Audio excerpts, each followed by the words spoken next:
Hello students, मैं अंजलि पयाल स्वागत करती हूँ आपका आईसीटी वर्चुअल क्लासरूम देहरादून से। कैसे हैं आप सब लोग? उम्मीद करती हूँ आप सब लोग अच्छे होंगे और अपनी लाइफ में बहुत बेहतर कुछ कर रहे होंगे। आज हम बात कर रहे हैं क्लास 6 के साइंस की, और जैसा कि चैप्टर 3 हम लोगों का चल रहा है, सेपरेशन ऑफ सब्सटेंसेस यानी पदार्थों का पृथक्करण हम यहाँ पर सीख रहे हैं।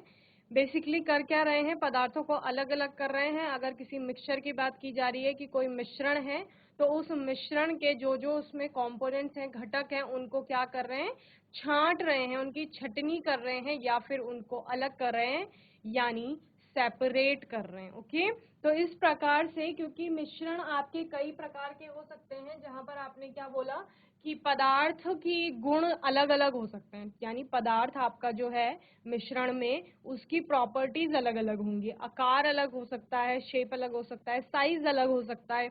इसके अलावा उसकी फिजिकल स्टेट, भौतिक अवस्था अलग हो सकती है। इसलिए आप क्या करेंगे, अलग अलग मेथड्स का यूज करेंगे टू सेपरेट सब्सटेंसेस। ओके, कि ताकि उससे आप क्या कर सके, अलग अलग पदार्थों को सेपरेट कर सके। ओके, तो पदार्थों के पृथक्करण में आपने बहुत सारी चीजें देखी, जैसे आपने बोला कि हम चावल से, दाल से, कंकड़ पत्थर को अलग करते हैं। इसके अलावा हम चाय को छानते हैं। हम क्या कर रहे हैं, हम दही से मक्खन को निकाल रहे हैं। तो ये सारी सेपरेशन के आपके अलग अलग मेथड्स हैं, जहां पर आप अलग अलग मेथड्स और अलग अलग विधियों का प्रयोग करके पदार्थों को या मिश्रणों के घटकों को क्या कर रहे हो, सेपरेट कर रहे हो, यानी कि पृथक कर रहे हो। ठीक है, तो यहाँ पर हमने कई मेथड्स पढ़े थे। सबसे पहला मेथड था आपका हैंड पिकिंग का, हस्त चयन जिसे कहा जाता है, जिससे नाम से ही आपको पता चल रहा होगा, हैंड पिकिंग यानी हाथ से उठाना। तो यहाँ पर आपका जो भी मिक्सचर के कंपोनेंट्स होंगे, यानी मिश्रण के आपके घटक होंगे, उनका आकार क्या होगा, थोड़ा बड़ा होगा, इतना बड़ा होगा कि आपको इजीली विजिबल होगा, आसानी से आप उसको देख सकते हैं। साथ ही आप हाथ का प्रयोग करके उसको आसानी से उठा भी सकते हैं।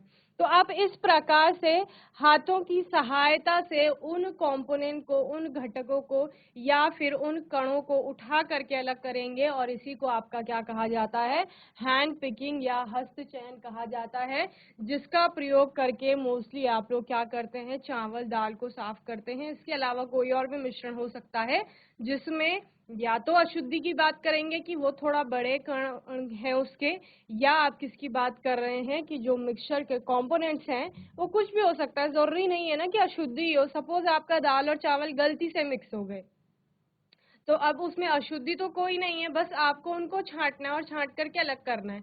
तो फिर आप हाथों की मदद से वहां पर क्या करेंगे, पृथक्करण करेंगे। यही आपका क्या है, हस्तचयन है, यानी कि हैंड पिकिंग है। ठीक है ना। अब यहाँ पर गेहूं, चावल, दाल, हर एक अनाज की बात की गई है जिसमें आप हस्तचयन का प्रयोग करते हैं। ओके, और ये आपने अपने आसपास भी देखा होगा। दूसरा मेथड था आपका थ्रेसिंग का। थ्रेसिंग एक ऐसा मेथड है जहां पर क्या किया जाता है, स्टॉक वाले पार्ट से ग्रेन को अलग किया जाता है। दैट मीन्स कि जो आपका प्लांट है, पौधा है किसी भी अनाज का, उससे उसके अनाज के दानों को अलग किया जाता है। ठीक है, इसी को क्या कहा जाता है, थ्रेसिंग कहा जाता है। जैसे आपने गेहूं धान के केस में देखा होगा कि जब वो अच्छे से पक जाती है खेत में फसल आपकी, फिर उसको काट लिया जाता है, फिर उसकी क्या होती है, थ्रेसिंग होती है, जहां पर इस प्रकार से आप क्या करते हैं, प्लांट वाले पार्ट से इन ग्रेन्स को, अनाज के दानों को क्या कर रहे हैं, अलग कर रहे हैं। ओके, इसी को थ्रेसिंग कहा जाता है। मंडाई भी आप लोग इसको हिंदी में कहते हैं। ओके, इसका ये जो मंडाई या थ्रेसिंग आप लोग देख रहे हैं, इसको स्वयं हम लोग भी करते हैं, यानी कि अपने ही हाथों से डंडे से पीट करके उसको फिर दानों को अलग किया जाता है। इसके अतिरिक्त बैलों की मदद ली जाती है, ठीक है, थ्रेसिंग के लिए। और जब लार्ज स्केल पे आपका क्रॉप बिल्डिंग प्रोसेस चलता है, यानी फसल उत्पादन का काम एक बड़े पैमाने पर हो रहा है, तो वहां पर क्या फिर ज्यादा, क्योंकि उत्पादन होगा तो जल्दी जल्दी एक तो काम करना है और ऊपर से ज्यादा काम करना है कम समय में। ठीक है, तो उसके लिए मशीन का प्रयोग किया जाएगा थ्रेसिंग करने के लिए। ओके, तो इस प्रकार से हमारा सेकंड मेथड हो गया था थ्रेसिंग। थर्ड था विनोइंग, निष्पावन जिसे कहा जाता है। इसमें क्या किया जाता है, आपका जो भी मिक्सचर है उसको एक हाइट से गिराया जाता है और फिर क्या होता है, हवा का प्रयोग करके, ये हवा के द्वारा आप क्या देखते हैं, उस मिश्रण में जो हल्की अशुद्धियां हैं वो क्या हो जाती हैं, एक साइड चली जाती हैं, हवा के साथ बह जाती हैं, और जो दूसरा कंपोनेंट होगा जो थोड़ा हैवियर होगा या भारी होगा वो आपका विनोइंग प्लेटफॉर्म के पास में इस प्रकार का हीप बना लेता है, यानी ढेर बना लेगा। तो हम क्या देख रहे हैं, हम देख रहे हैं एक मिक्सचर था, उस मिक्सचर में कुछ लाइटर कंपोनेंट्स हैं, कुछ हैवियर कंपोनेंट्स हैं।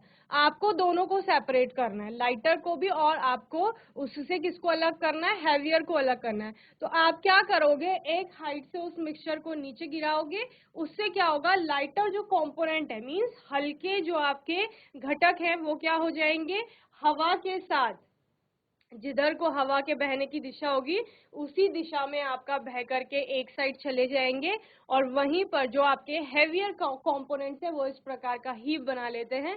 इसी को आपका निष्पावन कहा जाता है। ये विधि आपने अपने घरों में, घरों के आसपास कहीं ना कहीं देखी होगी, ठीक है, इसको निष्पावन कहा जाता है। ओके, इसके अलावा हमने सीविंग की बात की थी, ये बहुत बेसिक आपका एक मेथड है, ये भी आपने घरों में यूज होते हुए देखा होगा, जिसमें एक सीव का प्रयोग किया जाता है, यानी चलनी या छन्नी जिसे कहते हैं उसका प्रयोग किया जाता है, और उसके प्रयोग से आपका अशुद्धियों को दूर किया जाता है, ऐसी अशुद्धियां जो आपका, जिनमें कणों के आकार में डिफरेंस हो, समझ रहे हैं, यानी जिन दो चीजों को हमने सेपरेट करना है, पृथक करना है, उन दोनों के साइज में, आकार में क्या हो, अंतर देखने को मिले।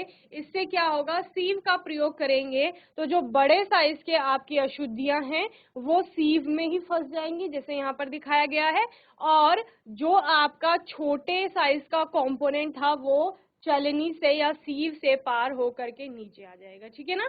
इस प्रकार इस विधि का प्रयोग जैसे आटा मिलों में आटा को छानने या घरों में भी आटे को छानने के लिए प्रयोग में लाया जाता है, या महीन आपका कोई भी फ्लावर होता है उसको आपका छानने का काम इसी विधि द्वारा किया जाता है। इसके अलावा आपने कंस्ट्रक्शन साइट पर भी देखा होगा, जैसे घर वगैरह बनते हैं, बिल्डिंग्स बनती हैं, तो वहां पर रेत को छानने के लिए भी इसी विधि का प्रयोग किया जाता है, ठीक है। तो ये सीविंग मेथड था। इसके चालन भी जिसको कहा जाता है, इसका प्रयोग बेसिकली आपका बड़े आकार के जो कण हैं उनको छोटे महीन आकार के कणों से पृथक करने के लिए किया जा रहा है। ओके, इसके अलावा डिकेंटेशन हमने देखा था कि अभी चावल से कंकड़ उठा लिए हैं आपने और चावल बनाने हैं, तो उससे पहले क्या किया जाता है, उसको वॉश किया जाता है, धोया जाता है।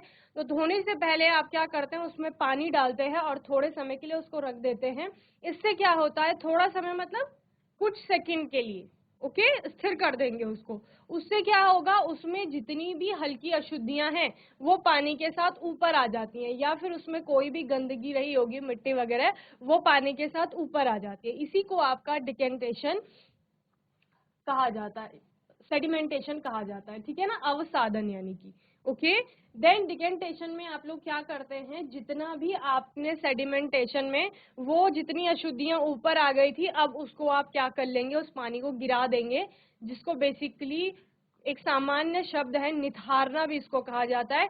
तो इस प्रकार से आपका सपोज चावल थे, चावल में आपने पानी डाला, ठीक है, पानी के साथ अशुद्धियां इस प्रकार से ऊपर आ गई, फिर आपने क्या किया, उस पानी को गिरा दिया।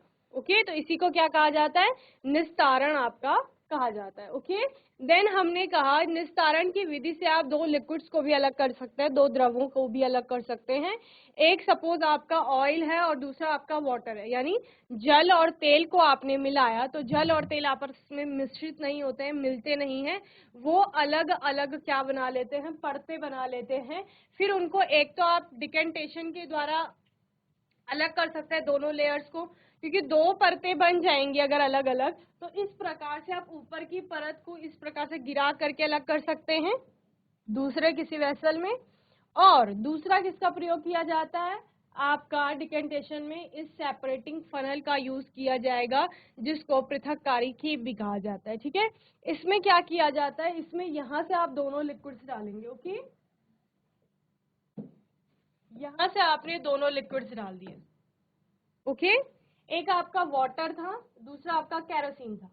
तो आपको दो लेयर अलग अलग दिख रही है। यहां तक आपकी वाटर की लेयर है, मिले नहीं वो दोनों आपस में, और उससे ऊपर केरोसिन की लेयर है, यानी दोनों ने अलग अलग परतें बना ली, दोनों आपस में मिले नहीं, मिक्स नहीं हुए। ऐसा नहीं हुआ कि यहाँ आपको केरोसिन भी दिख रहा है, वाटर भी दिख रहा है, पूरा आपस में मिक्स हो गए। जैसे कि आप क्या करते हो, दूध में अगर पानी डालेंगे या पानी में दूध डालेंगे तो वो मिश्रित हो जाता है, उसमें अलग अलग लेयर्स नहीं बनती हैं कि पानी की लेयर अलग बनेगी और दूध की लेयर अलग बनेगी, ठीक है ना। लेकिन यहाँ पर चूंकि ये कैसे हैं, अमिश्रणीय है, क्या कहा जाता है इनको, अमिश्रणीय कहा जाता है, इमिसिबल लिक्विड्स। जल और पानी एक दूसरे में अमिश्रणीय है, तो इन्होंने लेयर्स बना ली। सेपरेटिंग फनल में हमने यहां से ऊपर से आपके द्रव डाले थे, देन हमने बंद कर दिया। नीचे इसमें एक स्टॉप कॉक होती है या नोब आप बोल सकते हो, इसको क्या करते हैं, धीरे धीरे लूज किया जाता है। लूज करने से आपका क्या होगा, जो ये वाटर है ये यहाँ से नीचे आ जाएगा, नीचे आप किसी और वेसल में उसको कलेक्ट कर सकते हैं। समझ रहे हैं। आपने इस सेपरेटिंग फनल के, कांच की बनी होगी ये बेसिकली, जैसे आपने लैब में टेस्ट ट्यूब बीकर देखे हैं, उसी प्रकार से ये भी होता है। सेपरेटिंग फनल पूरा कांच का बना होता है, ट्रांसपेरेंट होता है, आपको दिख रहा होता है कि कितनी लेयर्स हैं इसमें। स्केल भी बना हो सकता है किसी किसी में।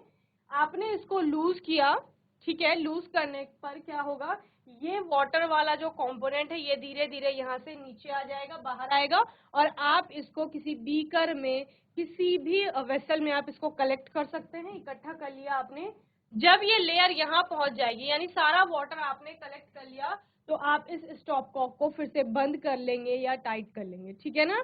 तो इससे क्या होगा, केरोसिन आपका इसी में रह जाएगा और आपने वाटर क्या कर लिया है, सेपरेट कर लिया, ठीक है।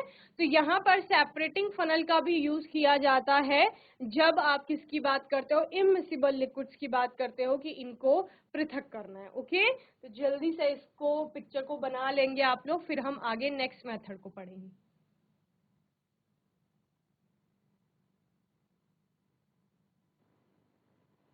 चलिए आगे नेक्स्ट मेथड पे बात करते हैं, फिल्ट्रेशन यानी निस्यंदन इसको कहा जाता है, ठीक है।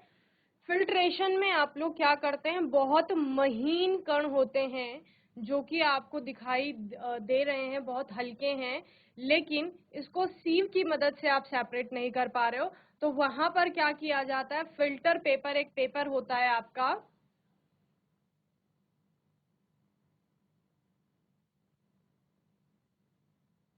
फिल्टर पेपर एक पेपर होता है, लैब में आपको मिलता है। उस पेपर में बहुत महीन छिद्र होते हैं, वो दिखाई नहीं देते हैं, तो वहां पर फिर उस पेपर का यूज किया जाता है इस प्रकार से, जिस प्रकार यहाँ पर दिखाया गया है आपको। ये ब्लू कलर का आपका यहाँ पर फिल्टर पेपर लगाया गया है, ठीक है।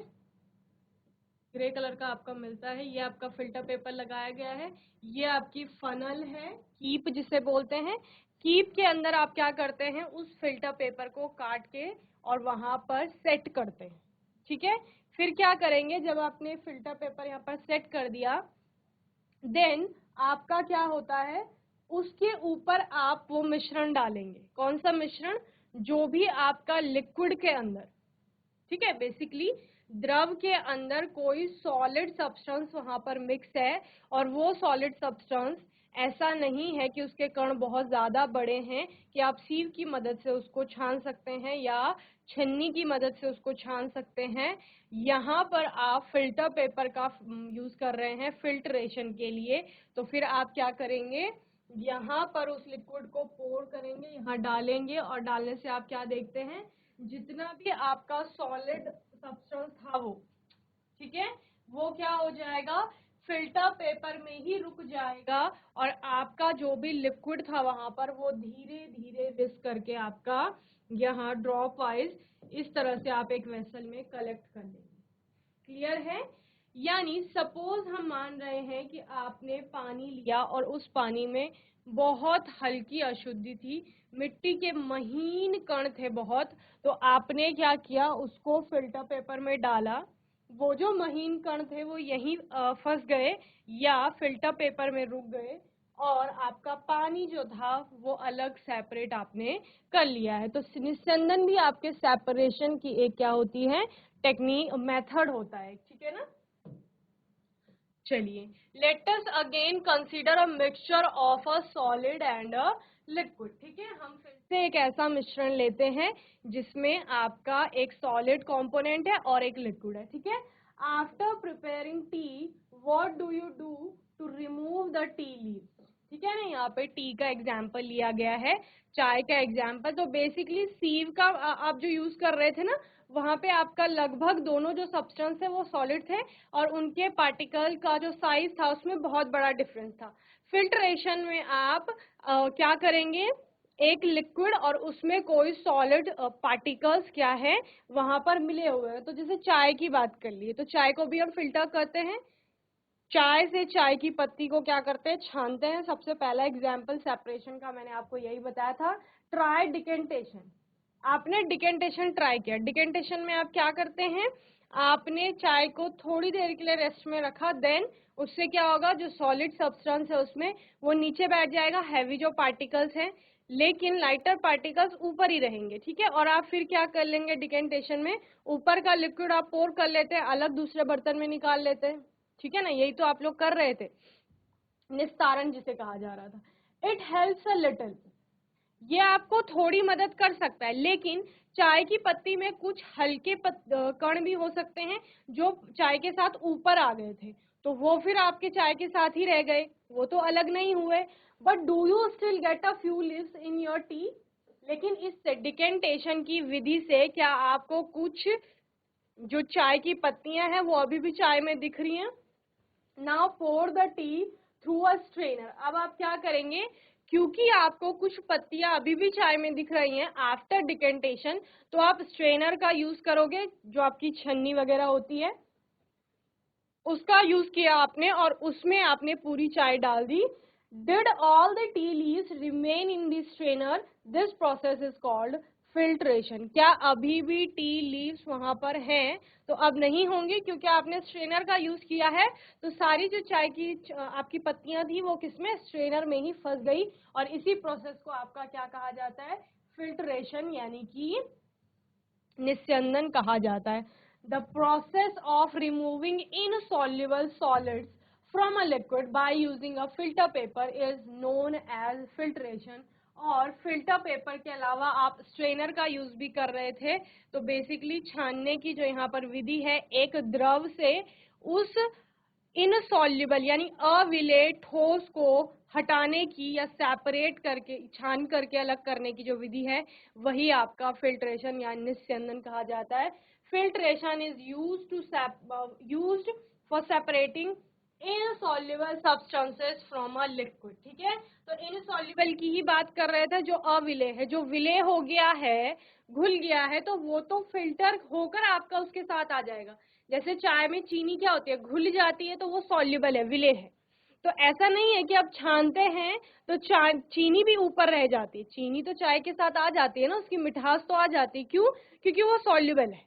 क्लियर, इनसॉल्युबल क्या था, टी लीव्स थी इनसॉल्युबल, उसका एक्सट्रैक्ट तो आ गया है, कलर आ गया है, लेकिन जो लीव्स थी वो इनसॉल्युबल है यानी अविलेय है, इसलिए वो क्या हो गई, स्ट्रेनर में या आपकी छन्नी में फंस गई है। ठीक है, तो फिल्ट्रेशन एक ऐसा मेथड है जिससे हम किसी द्रव में अविलेय ठोस को सेपरेट करने के लिए प्रयोग में लाते हैं। ठीक है ना, चलिए जल्दी से इस विधि को आप नोट करेंगे, देन हम आगे चलेंगे।